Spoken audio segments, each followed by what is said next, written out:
Say, if I don't speak loudly enough, will somebody raise their hand? Because I'm always accused of not speaking loudly. What drew me to Shanghai, I went first as a tourist. For any of you who know my books, the previous books, they almost invariably begin with a place, some place that begins to interest me and I want to know more about it, and stories come out of it. Characters start walking down the street. It's, you immerse yourself in it for a year or two and live somewhere else. This novel was very much in that classic mode. I went to Shanghai as a tourist right before the pandemic. We now measure things before and after the pandemic, but it was before. And I did all the tourist things. I had the soup dumplings. I walked along the Bund at night and admired the old classic Western buildings and Art Deco palaces. I was dazzled by the new city that had grown up across the river in Pudong. But I also found in a guidebook a sort of subsidiary site to see, one that wasn't being made much of, but interested me. And what had happened is that the Chinese government had restored and was now opening to the public a few of the buildings that had been part of the Jewish community of refugees who had come there before World War II. And I thought, who knew? It turns out there were 18 to 20,000 people who had come to Shanghai and thereby escaped the Holocaust and saved their own lives. This was a story I did not know. I thought, you ought to, and you ought to know more about it. Why did it happen? Why Shanghai? Why would they come literally halfway around the world and to a culture so inimical to their own and so alien in every way? Why Shanghai? Why not somewhere else? What I discovered, of course, and maybe most of you already know it, is that it was Shanghai because there was nowhere else to go.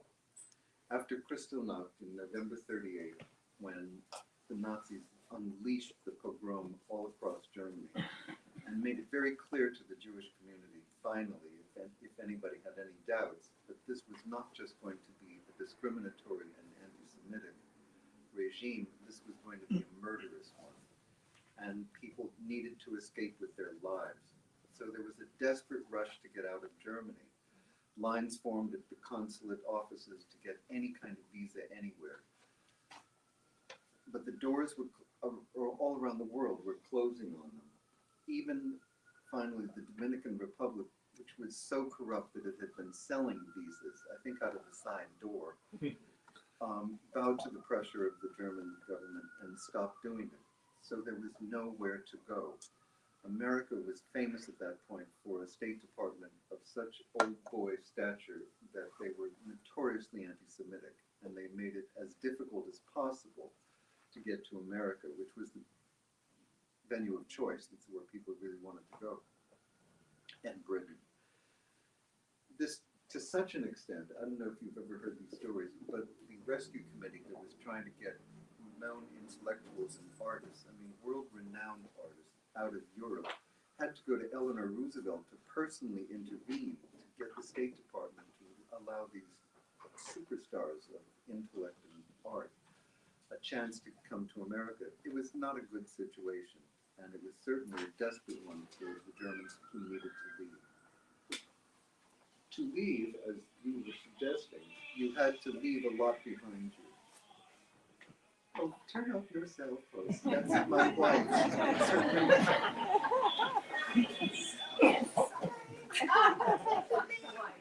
I've heard that phrase all my life. And I just haven't been able to use it. Anyway, back to these poor, desperate German refugees. You could leave if you could afford the passage on one of the super luxury liners that were going out to the Orient. If you volunteered handed in your passport, which was easy enough to do because all Jews had invalidated passports by that point, and left all of your assets. I mean, everything was stripped from you. You were allowed to leave with 10 Reichsmarks, which was about $6 to $7 in those days. That was it. Nothing else. No assets, no jewels even sewn into your clothing. You left penniless, stateless, without language. You were going to arrive in, it was like arriving on the other side of the moon. And I thought, how very interesting. What was that like? What was it like for people to set off on a boat? I imagined the boat leaving Trieste. It was the first thing that occurred to me. As they were sailing off literally into the unknown and to a whole new life that was being forced upon them. What did they think about? What were they going to see? And even more importantly, what did they find? And I wanted Shanghai to be a story of how there were various responses to this situation. It wasn't just one historical movement. There are 20,000 people. By far the vast majority of them, all of them survived, but the vast majority led normal, I guess, is, I'm looking for a word that isn't normal because it wasn't a normal situation. But it was not extraordinary in that sense. They would go to work, they were raising families, they were applying for visas to America afterwards or to Israel. They got through it. But some of them had a different experience, and that's what I wanted to explore. This was a long-winded build-up to what the real question was: why did the Japanese not bother them?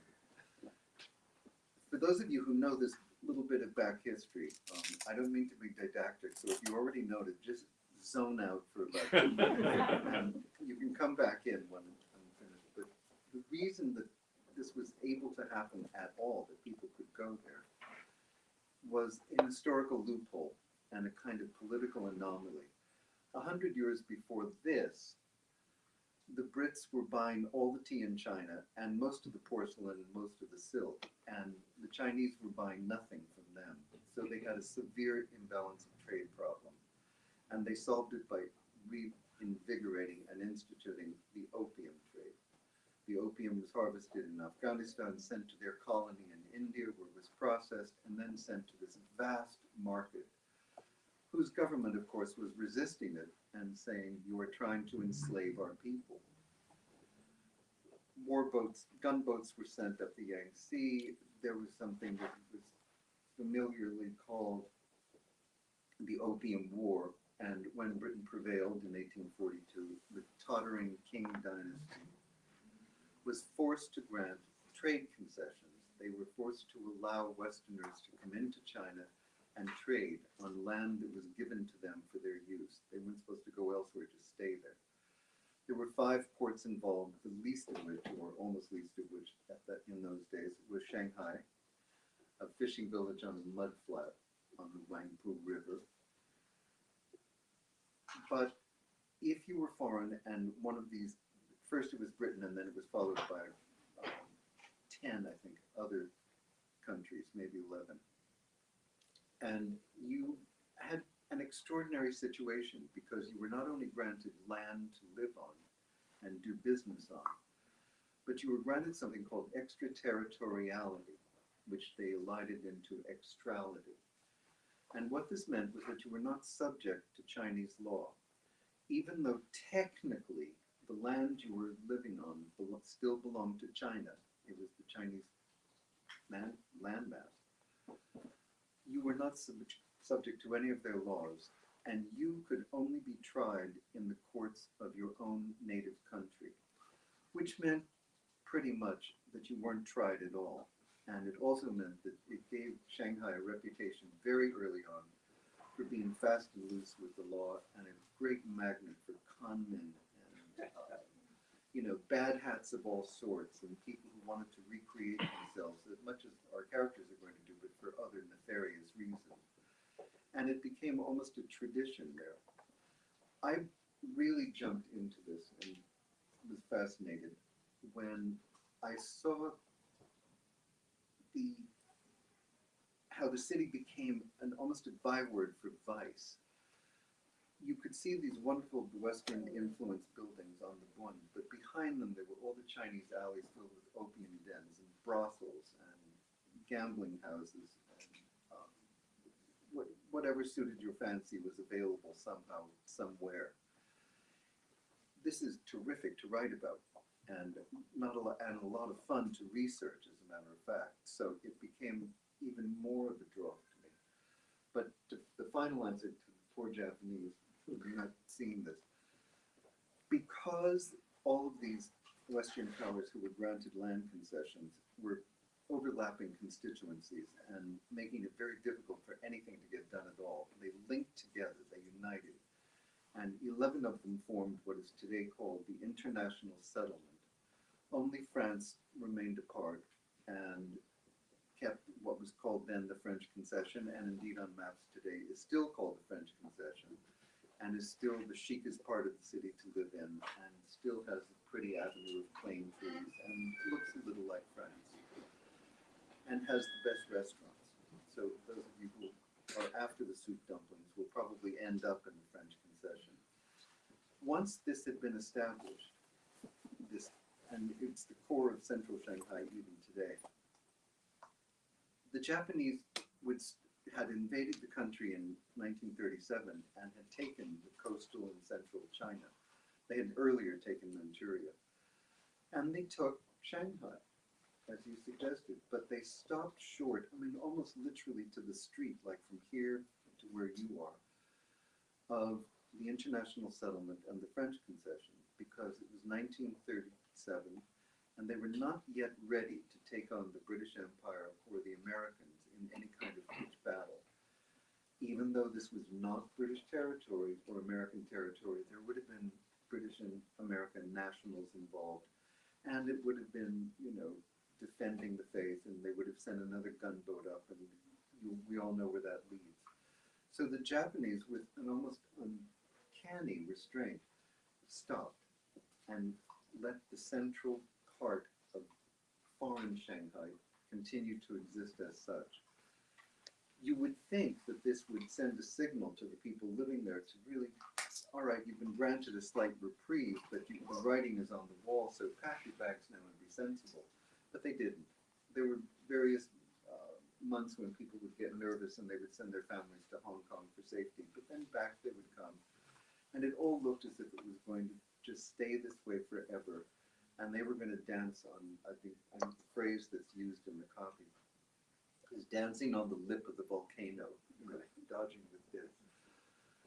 It was true enough, but it was only their own lack of aggression in doing this that saved it. If the Japanese had wanted to take the rest of Shanghai, it would have taken approximately 45 minutes to do so. You know, they were a victorious and very aggressive and well-equipped army, and there was nobody fighting them, nobody really defending this area. It should be said, by the way, just as a sidebar to this, that although we are talking about the German refugees and the Europeans who came there, Shanghai also then became a haven for Chinese who were fleeing the war that was raging all around the city, and indeed in parts of the city that were not foreign. And they would move into the foreign settlement, into the international settlement, to save themselves. And we're talking serious numbers, hundreds and hundreds of thousands of Chinese who took refuge there. So by stopping short, long answer to your good question, what they had managed to do was give Shanghai, or Western Shanghai, an even greater illusion of being an island in the middle of this other foreign culture, that they were responsible for their own welfare.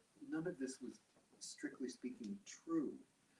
Shanghai was run by the municipal council, which was like the city hall board anywhere else. You know, they organized the garbage pickup, and they, you know, made sure the unions didn't get out of hand. But they were not taking on acts of state. This was not sovereign in the same way that Britain would have been a sovereign nation, or indeed Japan itself. But by having no full-time sovereign, they ended up with none. And what this managed to do, and what managed then to happen, is that people could slip through this loophole and enter it. The Germans indeed put some pressure on the Japanese to do this, to do something about your Jewish problem, as it was said. And there are complicated reasons why the Japanese didn't do this. There was some pushback, not of the many reasons that have been cited, not least of which is that the Nazis' racial policy didn't go down well in Japan, where they themselves had been the victims of racism by the West. So that when Hitler, I think it was not Goebbels, but Hitler himself, who declared that the Japanese were going to be honorary Aryans, there was, this was taken with the kind of attitude you might take it with if you had been declared an honorary Aryan. So there was pushback. The Germans would say, "What are you going to do about your problem?" And the Japanese would say, "Well, we'll take care of it in due course." But in fact, they never did. And later, after Pearl Harbor, when they ultimately did take over all of the city, we get a double irony. What begins to happen is that the other expats, the Brits and the Americans, are now enemy aliens and are sequestered in essentially concentration camps. The Jewish immigrants have no passports. They are not enemy aliens. And in fact, if they were going to be credited with any passport at all, it would be German, which means that they would be subject to the Axis alliance and left alone. What happened to them is that ultimately the Japanese bowed to some pressure and created a ghetto in Hongqiu, in the neighborhood where most of them were living. You had to pass through security checkpoints to get in and out if you were working in the city, etc. But it was not a ghetto on the lines that the Warsaw Ghetto was, and it was not a stepping stone to being killed. In fact, they all survived the war. Was the question, why did the Japanese? I promise not to give a history lesson with my next step. Ask me something easy that we can do again. No, I'm fascinated by this, having read the book, and so the follow-up question is, so how did you do this research? And obviously, all of what you're describing is an historic, event where you've steeped yourself in that time, that moment. And I'm just curious, and you then obviously turned it into a story, which stands on its own. But to get there, you must have done a huge amount of research, not just the field trip, because that was sort of the beginning of it. But I'm just curious how you sort of steeped yourself into that moment in time. Mostly through books. I'm of the generation that doesn't naturally turn to Google for an answer, so I really treasure bibliographies. I like reading everything I can on the subject. By far the most valuable things to read are letters and diaries and journals that are kept at the time, or even journalism from that period, because the unspoken assumptions that are taken and being made are really revealing and sort of show you the flavor of the time. It usually takes a year or two to do that phase of writing a book. I treasure it. I like the research part. I think in some ways that there are those of us who are simply perennial students and never really get over wanting to get an A in the course and be new. My wife calls my books, this one is Shanghai 101. It's like taking a graduate course where you just want to know more about it. I think it's like that, and one book leads to another, and then you'll be looking at the bibliography, and all of a sudden there's a title you haven't heard of, and you think, well, if I haven't heard of it, why not? Since I've been doing this for a year, I should know these. So when did you discover Leah and Daniel as your characters? Because obviously the research is about the city, it's about the time, it's about the occupation, but you have two well-drawn protagonists. And at what point does this miasma of information condense into the characters in the story? Well, that would be telling, wouldn't it? But, the short answer to that is that I don't know how that happens. There is, I think, one element of magical thinking in writing. I think it gets exaggerated. I think whenever a writer says, oh, I was just, writing along and all of a sudden he came onto the page and just took over the story and took it out of my hands and dominated it, and I'm following my characters. Well, that's nonsense. I mean, you're writing it and you're the one who's doing it, so you might as well take responsibility for it. It's not a magical thing of somebody appearing. Nevertheless, it's, when that coalesces is never predetermined. You certainly have your protagonist going in who usually tends to be some aspect of you. I mean, I think when people now write about or ask that question, where did you get the idea? They're essentially, it's code for, is this autobiographical? Because we want our novels to be journals or diaries. I like journals and diaries, but I can read them as such. Novels are something else altogether. And you're creating these people who are not you, supposedly. Leia was a different situation. I wanted, first of all, it was often much more difficult for women than men who were refugees in that situation. I wanted somebody who would have an experience where you have entered an environment or a city where if you start to slip, you can slip really fast. And how can you keep yourself going and preserve whatever integrity you have under that situation?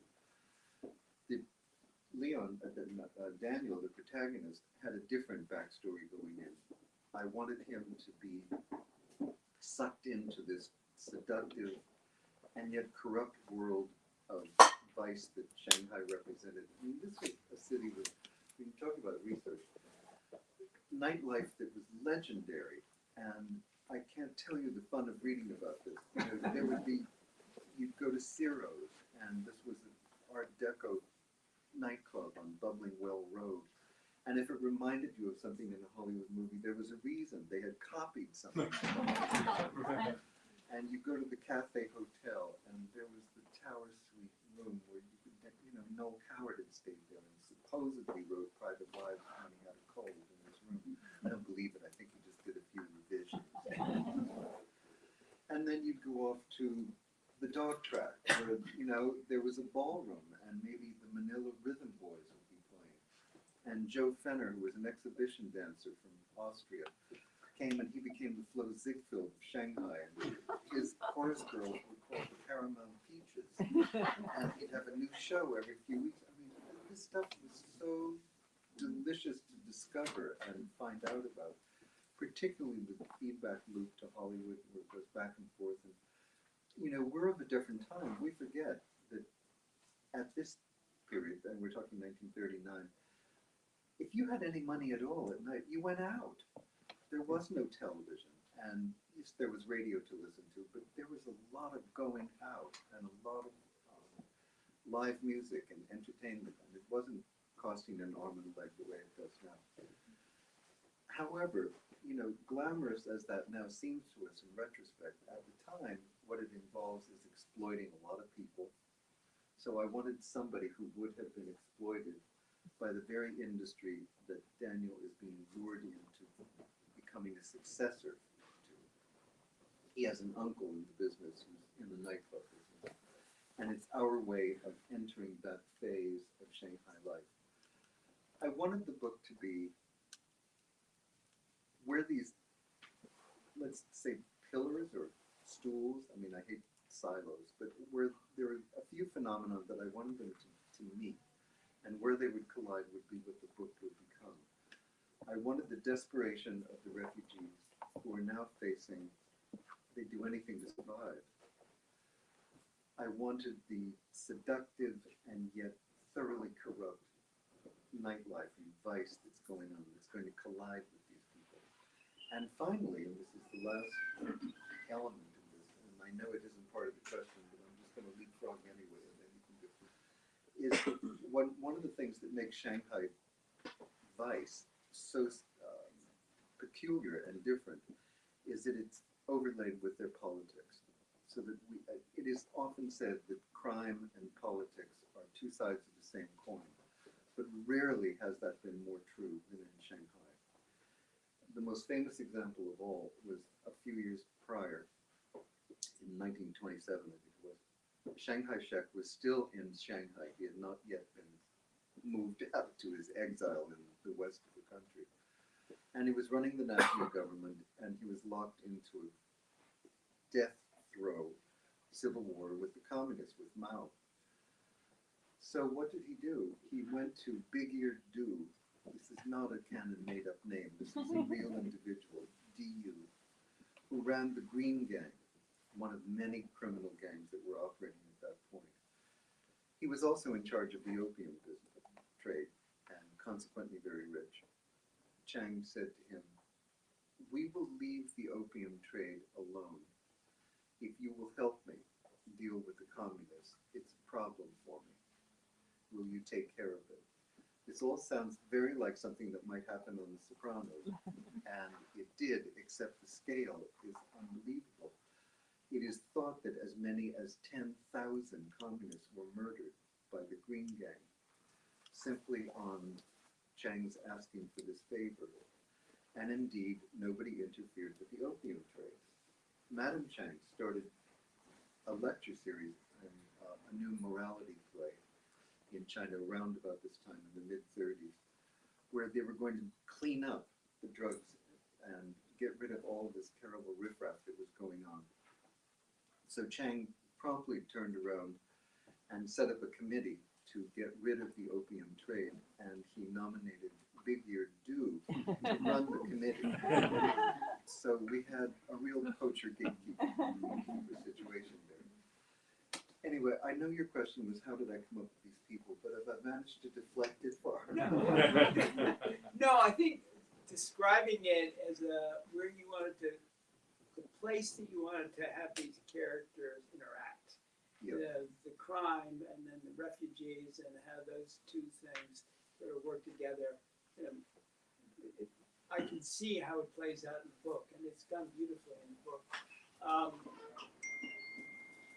I'm going to shift a little bit on a question. One of the things that struck me about all your books is the economy of your dialogue. It just, you managed to convey more about a character in fewer words than just about any writer that I know.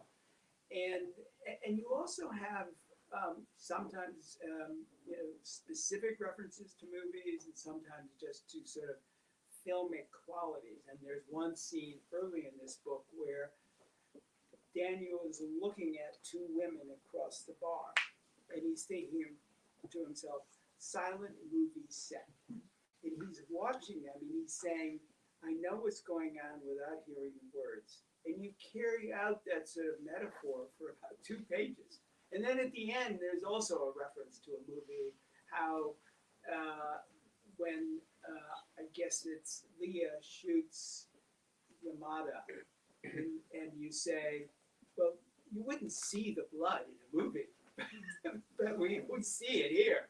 And it's sort of that self-conscious notion that you're sort of describing something that's not a movie, but you're a book. And I'm sort of curious about the influence of movies on your work and what sort of movies you think of that capture sort of the moment in time that you write about, which is usually the late 30s to the early 50s. Right. Okay, so several 2 questions in questions. one. Right. A, I love movies. I've always loved movies. I'm not unusual in that. I think they are the great artistic romance of our past century. Everyone fell in love with the movies. In terms of their influence, I think everybody has been influenced by them. I maybe more so than others because I do favor dialogue. I love writing dialogue. I think it's revealing. Someone once said to me, but what does your character look like? And I said, well, it looks like whoever buys the movie rights. I'm not going to describe him. And I hate it like in Somerset Maugham, he had a long aquiline nose and his eyes were beating. I thought, oh, come on. Nobody's really going to see this person. But I think that the moment somebody begins to speak, they become a character. And you begin to know something about them. I think speech is the way in. It isn't necessarily for every writer, but it is for me. I think once they begin to talk, Leia begins to click into place for me. This is where we get to that magical thinking part, where they do take on a life of their own. You may be holding the hand of this life, but it's there. But that comes with dialogue. There is the scene that you mentioned. I hoped when I started doing it, I just thought, can you pull this off? It was almost just a writing exercise on my part. I wanted to look at 2 people doing something and describe it entirely as if you were watching a silent movie. and you could deduce what they were saying to each other without any title cards. And it was just a kind of game I was playing with myself to see if I could pull it off, but obviously I did since you mentioned it. It was wonderful. I said, oh, look at what he's doing here. This is great. It was fun. As for the movies that, look, when you write this period, you were writing about a period that we know of primarily from the movies. Yes, there are books, and many of the books that inspired those movies, but the golden age of noir is very much this period and what we're talking about. And I think it's close to most of us. We really get it. I find the new format that film is moving toward, I mean, the sort of 10-part series has its own deep pleasures. I binge as much as anybody, and when Succession comes on, I wouldn't dream of missing it, and all of that. But when you think of the classic movies of this period, what they could do in 90 minutes or 2 hours, and they did it entirely through dialogue. I mean, these were often on minimal sets. There was a war on.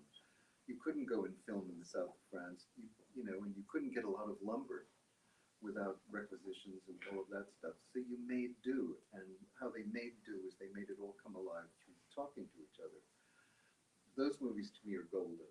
I think they're great. And if you think of, well, if they're political, I once said to somebody that you could tell the whole story of what happens to World War II by looking at the bookend movies before and afterwards.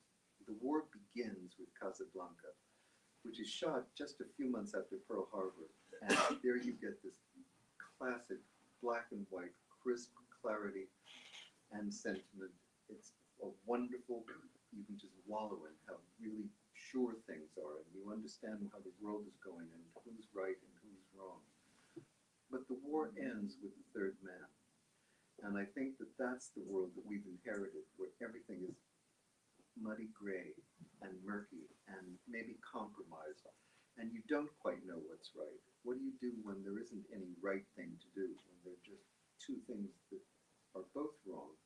You have to decide which is less wrong. That's a very different situation than the one that was facing Rick and Ilsa, but it's the one that we've inherited. And I think that if you were to ask about influential movies, I think The Third Man is probably the most influential of all of such movies. Whenever there's a blurb on a jacket comparing somebody to Graham Greene, which is deeply to be, hoped for, there can be no greater praise in my book.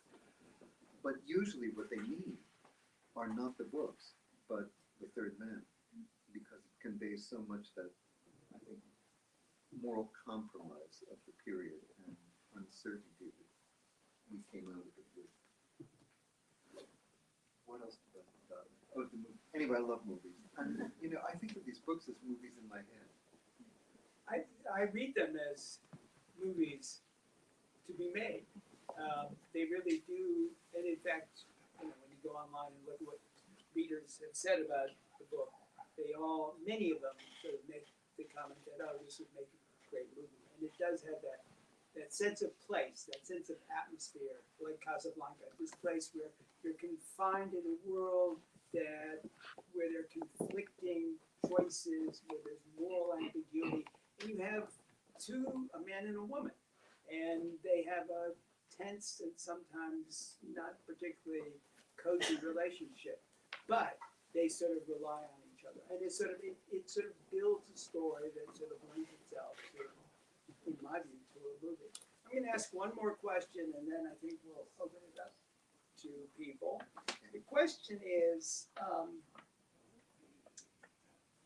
this is your 11th book, and 7 or 8 of your books are set in a similar time frame, either just before World War II or just after. And you keep going back to that moment in time, and I'd like you to just talk about what it is about that sort of that historical moment that you return to, that attracts you, that you want to explore. Okay. There are 2 answers to this, one very fast, which is that it was circumstantial. I mean, my first book was Los Alamos, that takes place there during the making of the atomic bomb. And I was so fascinated by the subject matter and the period that I did a lot of reading in that period, and one thing would lead to another. And, my interest in Oppenheimer meant that I got interested in the McCarthy era, and so that informed the second book, and etc. I mean, sometimes there's a practical reason that, you write in these periods. But obviously, since I've done so many of the books in this period, I'm drawn to it in special ways. And I thought about it once, and that, why not write about civil rights movement or something that you experienced or that you went through?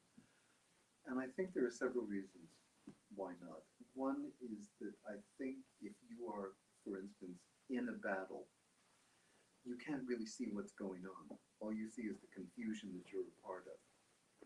What history does is put you up on the hill overlooking it, and you begin to see what's really going on now. Somebody's coming in from the left flank, somebody's making a mistake here, somebody blah, blah, blah. And what you begin to form is the story of what really happened there. I think it's one of the reasons we look back, is to try and see if we can figure things out and straighten them out. I don't know that we ever do. I think it's just an approach. And I felt that it was particularly valuable for that time because it was the hinge of the century, in my opinion.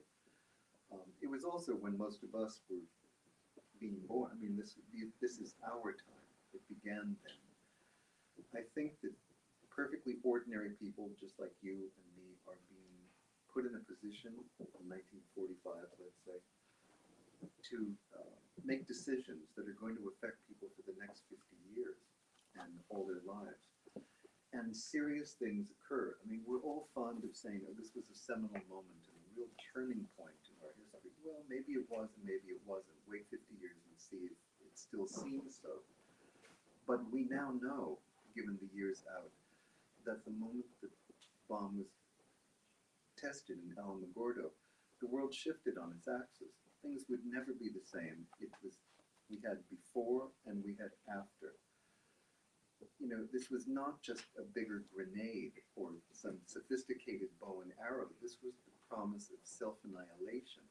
And once you have that thrown into as a factor, you would think that as a species, everyone takes a deep breath and says, look what just happened. We really ought to think about this and do something about it. I think that's so inherently dramatic and so important that it's almost an irresistible subject. And for me, and I think that the West, I can't speak for all of Asia and all of the world, but for us in the West, I think the Holocaust operated that way in a moral dimension. This, after all, was a part of the world that was justifying taking over and exploiting the rest of the world on grounds that they were so civilized and evolved that they were naturally the be-all and end-all of where civilization was heading. And this is what they commit and perpetrate. I think another moment where you just sit back and go, can we talk about this? Can we think about this? What's just gone on here? We are no longer the civilized people that we purported to be. So I think it's an important time, and consequently inherently dramatic, and practically everybody's story becomes of interest. And also, I just enjoy doing it. And also, once you put in all that time and research, you might as well kind of recycle and get as much out of it as you can. So let's open it up for questions. When you were in Shanghai, do you have to speak to anyone who had direct or second-hand knowledge of what happened during that time? No, I didn't. I would like to. Part of the problem, there was recently a musical performance at the Philharmonic. Someone has written an oratorio that's based on the experience of the refugees who went there. And as part of the program, they had people who had thin children and raised there during the war. One of whom had been, I think 5 or 6 years old, and therefore had some memory of it. The other was an infant, so I mean, what he remembers is not meaningful. But it's indicative. I mean, at this point, people would be very long in the truth if they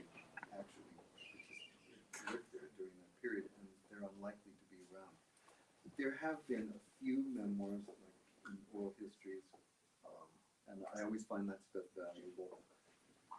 But it's also tricky. I mean, I find that when you're doing historical research, it's so much better to use written materials because people forget, people lie sometimes. They don't mean to, but they do. They misremember.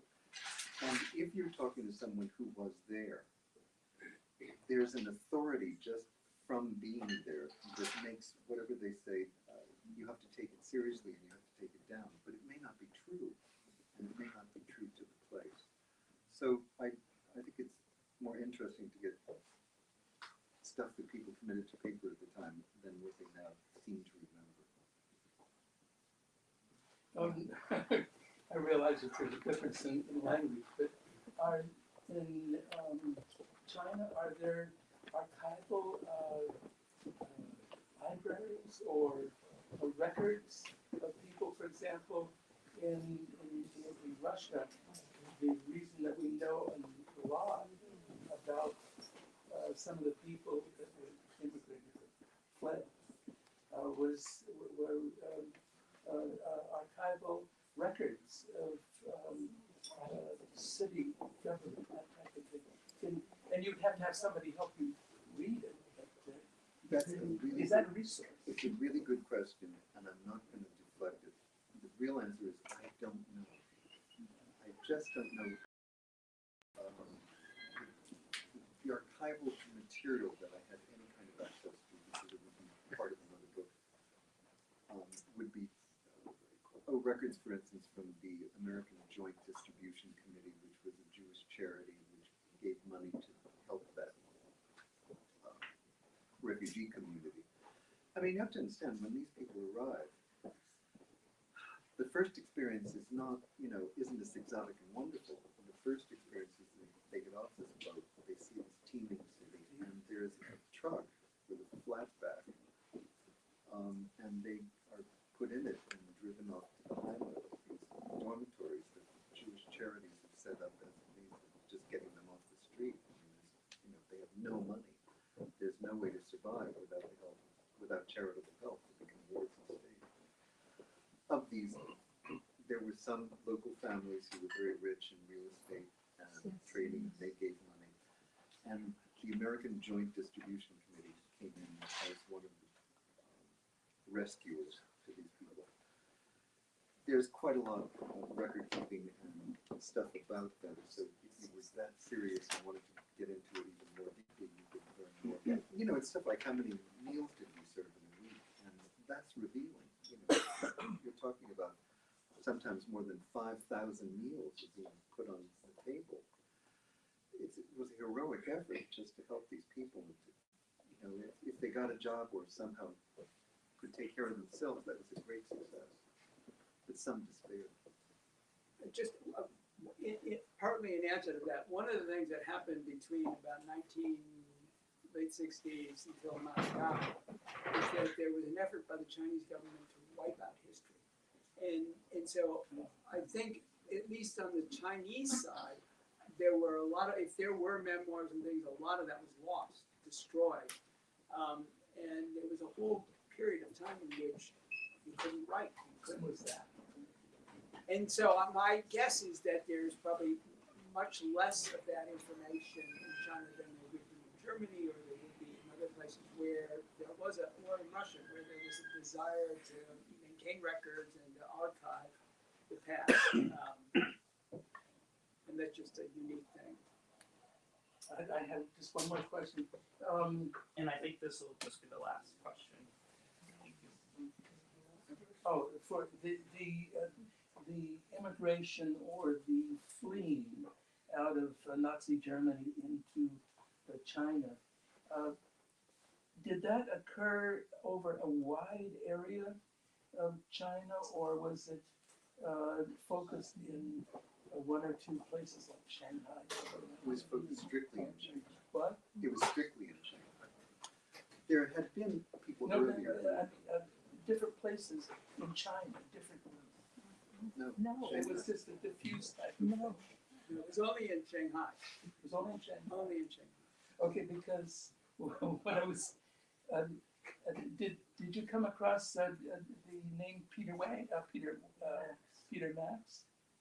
His entire, the artist, fled from Germany through China and lived there for a period of time before they finally made it to the United But that would have been in the early 30s, right? I don't know. No, that was. There was a route they were into from the Harbin Nazis. through the. If you came through Russia, you could come through Harbin because there were a lot of Russian Jews who had settled there. But this specific period we're talking about is from November 38 until roughly August or September 39. I mean, once World War II begins in September, the boats stop running, and so effectively the problem solves itself. You know, nobody's coming. But a few weeks before that, the restrictions had already begun, and ironically enough, part of the cause of the restrictions is that the local charitable communities were feeling completely overwhelmed and flooded with all of this, and they just couldn't support it. And they said, "We've got to control this. It's just, it's crippling us." So it was hard. Whether individuals could go somewhere and make a life. I mean, it's a little like, the American missionaries who would set up somewhere and then later become, quote, experts on China, which meant it was entirely seen from their point of view. But the phenomenon that we were talking about existed only in the city because China itself had restrictions about people coming in. But this was China and not China. It was that anomaly. No, sir. No, sir. No, sir. No. I think, thank you very much Yes, for so coming. thank you.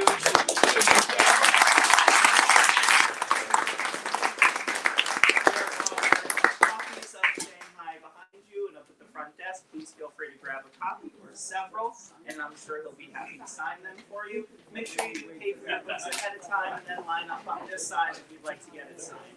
Thank you so much, folks. Bill Stein. Yes.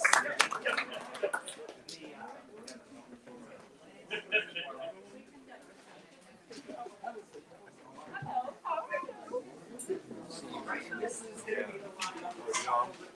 Are you all? Your next here. Good for you. Are you, this is Kate? No, this is all right. Yeah. And make sure to take your stuff with you. I'll get all these chairs on its way. Not yet. I have to set up my irrigation. All right, I'm just gonna give him a quick wave. File line here. I'll set my throat. No, this is good. It's been a long time.